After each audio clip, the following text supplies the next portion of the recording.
Kontrollet të papritura janë kryer këtë të shtunë në burgun e Pekinit, ku administrata penitenciare ka zbuluar dhe sekuestruar disa sende të ndaluara në qelitë të dënuarve. Gjatë operacionit janë gjetur telefona celular, pajisje karikimi dhe pije alkolike. Sipas drejtorisë së përgjithshme të burgjeve, në qelinë të dënuarit të sigurisë së lartë Gazmend Braka, i njohur si Gaxhai, u sekuestruan një shishe raki, 2 shishe whisky, 1 shishe verë dhe 2 karikues telefonash.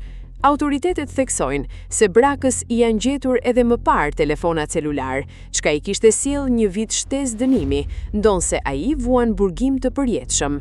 Në një tjetër qeli, atë të dënuarit me inicialet PV, u gjetën një telefon iPhone, një karikues, 2 fisha karikimi dhe kufje patela. Kontrolle u ushtruan edhe në qelinë të dënuarit LD, ku autoritetet zbuluan 2 telefona celular, një Google Pixel dhe një Samsung, së bashku me një karikues dhe 3 shishe raki.